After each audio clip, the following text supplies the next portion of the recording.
Ay nako, mga oras na, hindi pa kami nag-shoot. Tapos dami na namang iuutos nito. Very good. Oh, ano oras na kuya? Hindi pa ba tayo mag-shoot? Tara, shoot na tayo. To Jurassic Park.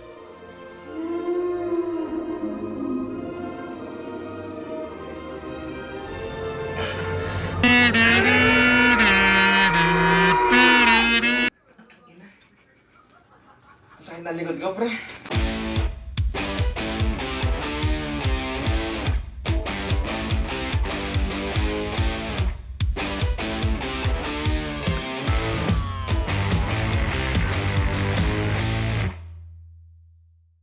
Okay, so mga 2 araw nang masakit ang aking likod at paa. Hindi ako makalakad ng maayos, no? Medyo ika-ika tayo ng konti, pero sa likod ko alam mo yun, pag nagluluto, di talaga kaya eh. Pero kailangan na mag-content. Ang lumabas tuloy na tanong sa amin kaya ko bang magluto, pare, nang hindi tumatayo? Uy, Kaya ba yun? mamok sa'yo. Nag-isip ako, palagay ko kaya. Pero magagawa natin yun sa tulong ng... Yan! Uy, Pangkaraniwang rice cooker. Pare, lahat tayo, siguro karamihan sa atin, no, may rice cooker sa bahay. At kung wala ka man rice cooker sa bahay, pwede mo naman tong gawin sa kaldero. Pero kasi ang rice cooker, napaka-convenient niyan, pare, di ba? Etong rice cooker namin, maraming features to, pero ang gagamitin ko lang naman dito is yung kanin function, di ba? Yung sinaing function. So basically, lahat ng gagawin ko dito, pwede niyong gawin sa mga pangkaraniwang rice cooker din, di ba? Pero ano nga ba ang rice cooker, di ba? Ang rice cooker, isipin niyo siya na parang stove and kaldero in one. Diba? Basically, ang init niya nanggagaling dito yung sa mekanismo niya sa loob, di ba? At yung kaldero is yung insert mo, di ba? Nakita naman natin lahat na ang rice cooker kayang magpakulo ng tubig niyan. So kung kayang magpakulo ng tubig niyan, kaya niyang magluto ng maraming bagay, di ba? oo. Tama 'yun, di ba? Tama. Tama 'yun, di ba? Tama. Tama. Okay, yun nga. So, ang gusto ko ipakita sa inyo ngayon is mga iba't ibang application na pwede natin gawin sa rice cooker kasi usually kanin lang ginagawa natin dito. Pero ngayon, susubukan natin gumawa ng one dish meal Uy. dito sa loob ng rice cooker na to. Meaning yung kanin at yung ulam magkasama na. At sisimulan na natin yon sa... Cut mo muna, ang gulo pa. Cut mo muna. Siguro, pwede ko tuwagin itong seafood rice. Para siyang paella, pero hindi talaga. Kasi basically, ano lang to bigas na sinaing with seafood. So, kaya meron tayong assortment na seafood dito. Tahong, hipon at puset, di ba? At magsisimula na tayo doon sa 3. Lagay na natin lahat. Lagay lang pare. Lagay lang. Wala nang kahit anong gagawin dyan. Tapos, lalagyan natin itong ating bigas na pinahugasan ko na ng 2 beses para mabuwasan yung starch and hindi siya parang biko. Diba? Tapos, lalagyan natin ng mga panimpla, patis, syempre, di ba? Tapos, chicken oil para medyo mapula ng konti tsaka para masarap ng marami. Uy, Tapos, konti chicken powder, pare. Konti lang. Tapos, since hindi tayo magigisa dito and parang hindi naman magiging okay yung lasa ng hilaw na bawang at sibuyas, magamit tayo ng onion powder. Tapos, garlic powder. Tapos, lemon zest, pare. Kulang kayo ng lemon, tapos kumuha kayo ng grater. Ganun lang. Pero optional lang naman to. Pero kung meron kayo, di ba? Ba't hindi? Hindi naman to mahirap na gagawin, di ba? Yan. Tapos paminta. Yan. Hindi pa. Tapos tubig. Yung tubig nyo, tansyahin nyo lang. Yan. Mas magandang bitin na ng konti. Kasi pwede naman magdagdag mamaya, di ba? Saluin nyo lang. Tapos, yan na yun. Sasaingin lang natin. At magkikita tayo kapag luto na to. Hintayin lang natin. Meanwhile, magpapapahid muna ako ng katinggo. Pare. pakita mo kung paano. Ano yun? Katinggo? Kung paano may papakid. Wag. Nakakaya eh. May nakalimutan pala ako. Nakalimutan natin lagyan ng chorizo. Sorry. Very good ka. Oo, very good talaga ako. Habang ginugupit ko tong chorizo kasi ayoko rin mag-chopping board kasi para nagluto rin tayo nun. Explain ko lang na merong mga ibang rice cooker na pwede kang maggisa sa kanila kasi nga merong high and low yan eh. Pero karamihan kasi ng rice cooker ngayon, meron ng safety na parang pag wala siyang laman, alam mo yun, hindi siya umiinit talaga. So tingnan nyo na yung rice cooker nyo, baka pwede nyong i-high kahit walang laman kasi kung pwede yun, baka pwede kayong maggisa ron. Lo, anong nangyari? Gago nangyari yung power supply natin, gago. Lagot ka. Putang ina yung power supply pumigay. Pero bayaan yan. Gago, namatay din yung rice cooker. Sa isang outlet pala nakasaksak yung gago. Putang ina. Sobra-sobra daw yung nilagay mong sinaksak mo. Ayan. Basically, sasaingin natin yan at sana bumukas pa yung power supply namin. Tulad ng sinabi ko kanina, no, hindi lahat ng rice cooker ay pwedeng mag-isa kasi mayroong mga rice cooker na kapag nakabukas siya, hindi mo na-on masyado yung power niya hanggang naka-keep warm lang siya. Meron kaming isa pang rice cooker dito na, ayun no, pwede siyang naka-on kahit nakabukas yung takip. Diba? Ayan. Ayan. Tulad niya, wala siyang laman. Pinapainit na namin siya. Ngayon, ang gusto ko malaman is, kaya ba talaga natin mag-gisa sa rice cooker? So, subukan natin mag-gisa, no? Chicken oil. Ayan natin. Painitin muna natin ng konti. Ang gagawin pala natin ngayon ay, ano ko ba sasabihin to? Pre, ano ba tawag dito? Korean samgyeopsal rice? Uy. Korean romantic baboy rice? Uy. Samgyeopsalamat rice, no? Uy. Romantic baboy, samgyeopsalamat. Baka naman, di ba? Unahan na lang kayo, alam niyo email ito. So, chinecheck ko lang kung iinit ba to. Kasi ito mainit-init na siya eh. Alam mo yun? Pero hindi ko sure kung kaya ba yan. Nakahawakan ko pa eh. Diba? Yung nanay mo rin, mainit na yung ulo eh. Ayun ang ulo. Kung ano pinaggagawa mo sa rice cooker. Ang daming nakasaksak na rice cooker eh. Dalawa yun. Eh wala. Hindi uminit. Pero testing na rin natin, no? Meron tayo ditong beef sukiyaki na nung binili ko siya, pinachop ko na rin siya kay kuya. Kasi ang sukiyaki haba-haba. Sabi kay kuya, kuya, i-chop mo na. Tak, tak, tak.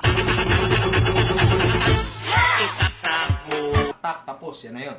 Diba? Tingnan natin kung magsisizzle ba to. Hindi. hindi siya nagisa. So, hindi. Gawin na lang natin siya nung kung paano natin na original na gustong gawin. So, andito nga ang beef natin na kunyari ginigisa natin. Okay lang yan kahit hindi igisa. Ayan. Lalagyan natin ng kimchi. Lalagyan natin ng kimchi. Bahala na yung gaano karami. Susunod na ilalagay na ito pala. Hanap ako ng hanap. Ito. Gochujang. Ano to? Red pepper paste. Okay na ba yan? Ito na yan. Haluin lang natin. Hindi pala gisa. Halo lang kasi hindi naman siya nagigisa. Tapos, ang ating bigas. Ito ang bigas. Lagyan natin dyan. Hugas na yan. Again, ng 2 beses. Courtesy of Ian Jimena. Siya po ang naghugas yan. Siyempre. Napakatindi maghugas si Ian ng bigas, di ba?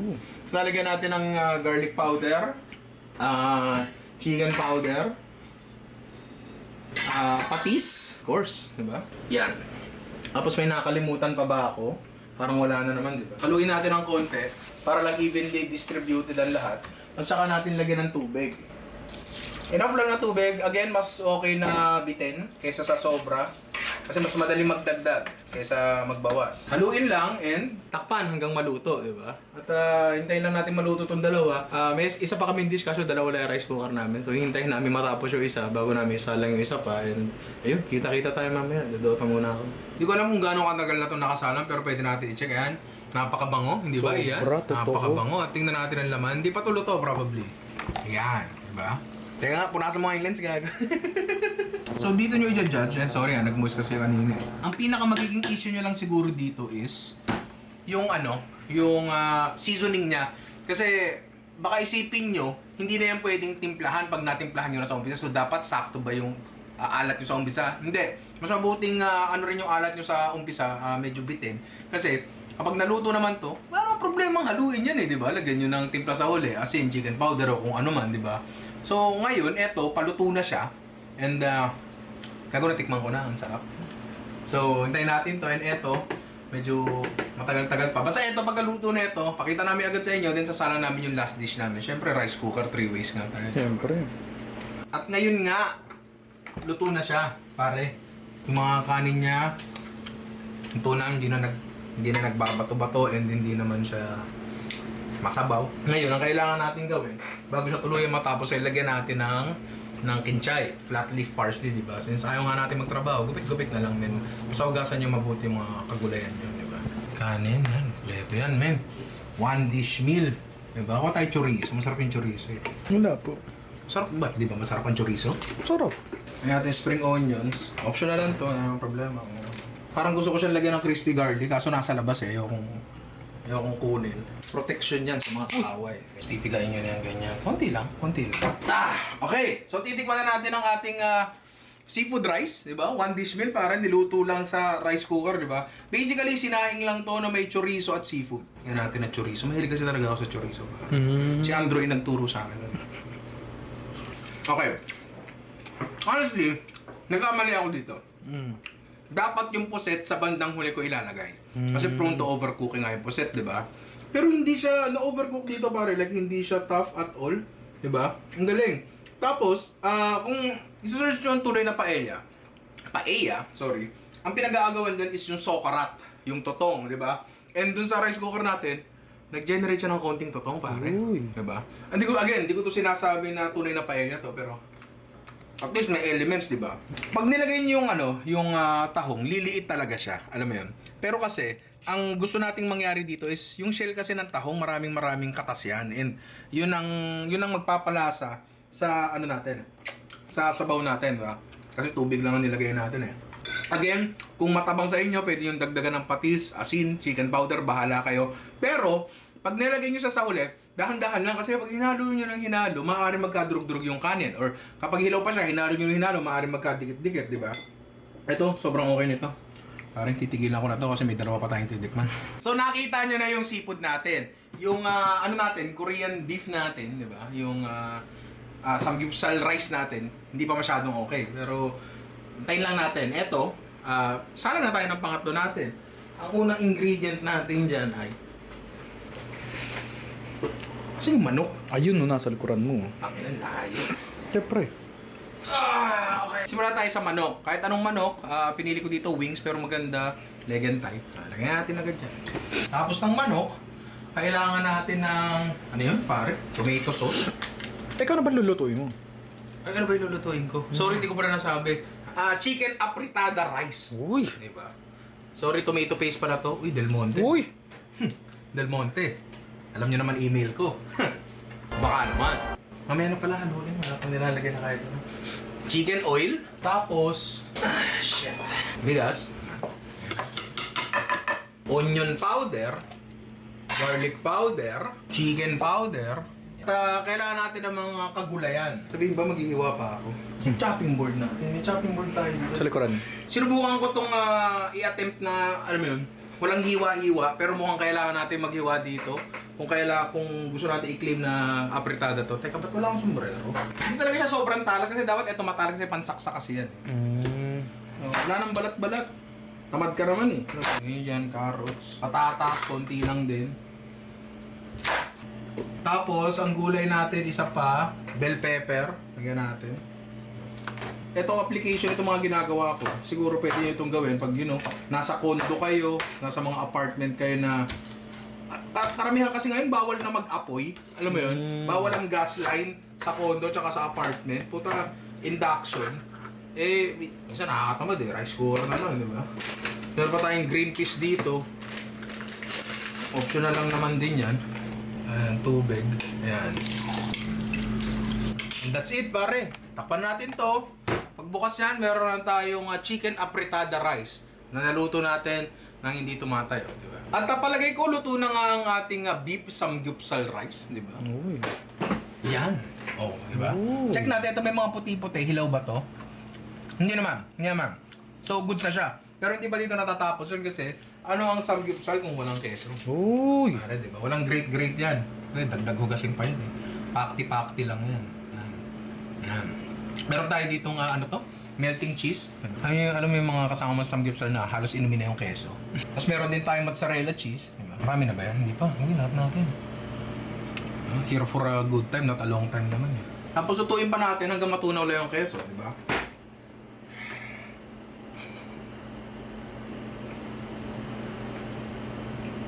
Okay na yung gago. After a few minutes, no? Ito na ang keso natin. Tingnan mo nga yan. Boom! Diba? Nauto na. So, ano ba bang gagawin natin dyan, pare? Iba na natin. Uy!